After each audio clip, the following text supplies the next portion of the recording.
ഇപ്പോഴത്തെ ക്യാമ്പസുകളിലൊക്കെ റിലേഷൻഷിപ്സ് പലതരത്തിലാണ്. നല്ല രസമാണ് കുട്ടികളുടെ ഇടയ്ക്ക് നമ്മളിങ്ങനെ നിൽക്കുമ്പോൾ അവരുടെ ഒരു റിലേഷൻഷിപ്പിൻ്റെ കാര്യങ്ങളൊക്കെ കേൾക്കാൻ നല്ല രസമാണ്. അതായത് പ്രണയം എന്ന് പറയുന്ന പോലെ തന്നെ അവർ എൻജോയ് ചെയ്യുന്ന ഒരു സംഭവമാണ് ഫ്രണ്ട്ഷിപ്പ് ബെനിഫിറ്റ്സ്, അല്ലെങ്കിൽ സിറ്റുവേഷൻഷിപ്പ്, ഫ്ലിങ്സ്, ഇങ്ങനെ പല പേരിട്ടാണ് അവർ ഇതിനെ വിളിക്കുന്നത്. പക്ഷെ അതൊക്കെ അവരുടെ സ്വാതന്ത്ര്യമാണ് എന്നവർ പറയുമ്പോഴും നമുക്ക് അവരെ ബോധവൽക്കരിക്കേണ്ട ചില കാര്യങ്ങളുണ്ട്.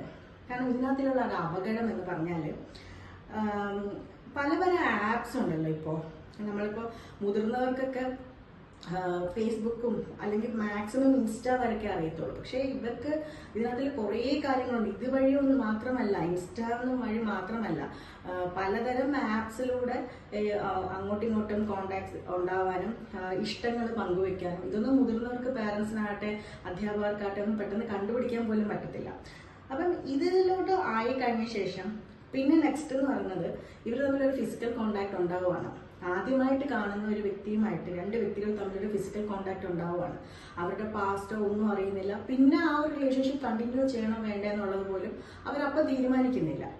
അപ്പോഴുള്ളൊരു പ്രശ്നം എന്ന് വെച്ചാൽ ഇതിനകത്തിൽ ഇമോഷൻസ് ഇല്ല. ഓക്കെ, ഇമോഷൻസ് വേണ്ട, സെന്റിമെന്റൽ ഇഡിയറ്റ്സ് ആവാൻ ഞങ്ങൾ തയ്യാറല്ല, അതൊക്കെ ഓക്കെ. പക്ഷെ ഇതിനകത്തിൽ ഒരു ഹെൽത്തി ആണോ, ഫിസിക്കൽ കോണ്ടാക്റ്റിൽ അവർ ഹെൽത്തി ആണോ, നാളെ എന്തൊക്കെ അസുഖങ്ങൾ വരാം എന്നതിനെ കുറിച്ച് ഇവരൊട്ടും അവെയർ അല്ല.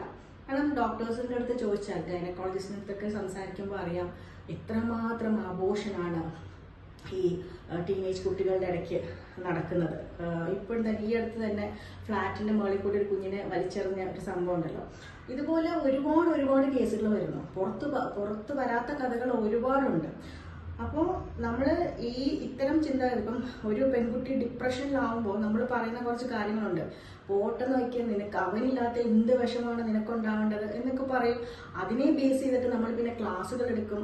അപ്പം ഇവരെ സംബന്ധിച്ചോളം, കുട്ടികളെ സംബന്ധിച്ചോളം അവർ ഉള്ളിലോട്ട് എടുക്കുന്നത് പുരുഷനില്ലാത്ത എന്ത് സദാചാരമാണ് നമുക്ക് വേണ്ടത്, പിന്നെ പാതിവൃത്യം അല്ലെങ്കിൽ കന്യകാത്വം, ഇതിനൊന്നും പുല്ലിംഗമില്ലല്ലോ. ആ ഒരു ലെവലിൽ നമ്മൾ ശരിക്കും പറഞ്ഞാൽ അവരെ കറക്റ്റായിട്ടുള്ളൊരു വഴിയിലൂടെ അല്ല ചിന്തിപ്പിക്കുന്നത്.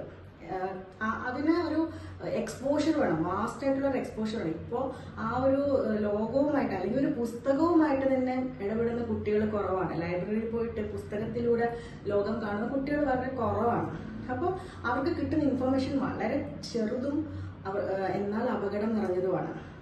നമുക്ക് 24 hours കുട്ടികളുടെ ഇടയിൽ കുട്ടികളുമായിട്ട് നമുക്ക് മിങ്കിൾ ചെയ്യാൻ പറ്റത്തില്ല. പാരൻസ് എല്ലാം തിരക്കാണ്, അച്ഛനായാലും അമ്മയായാലും ഒക്കെ തിരക്കാണ്, സിംഗിൾ പാരന്റ് ആയിട്ടുള്ളവർ കാണും. പക്ഷെ 24 hours നമുക്ക് കുട്ടികളുടെ വേണ്ട. പക്ഷെ ക്വാളിറ്റി ടൈം അവർക്കൊപ്പം തന്നെ നിൽക്കണം. കാരണം ചില കാര്യങ്ങൾ പാരൻസ് അല്ലെങ്കിൽ അത്രയും വേണ്ടപ്പെട്ടവർ പറഞ്ഞാൽ മാത്രമേ അവർക്ക് മനസ്സിലാവൂ. അല്ലാതെ അവർക്കൊരു ക്ലാസ്സിൽ നിന്നും വേണ്ടുന്ന കാര്യങ്ങൾ കിട്ടണമെന്നില്ല.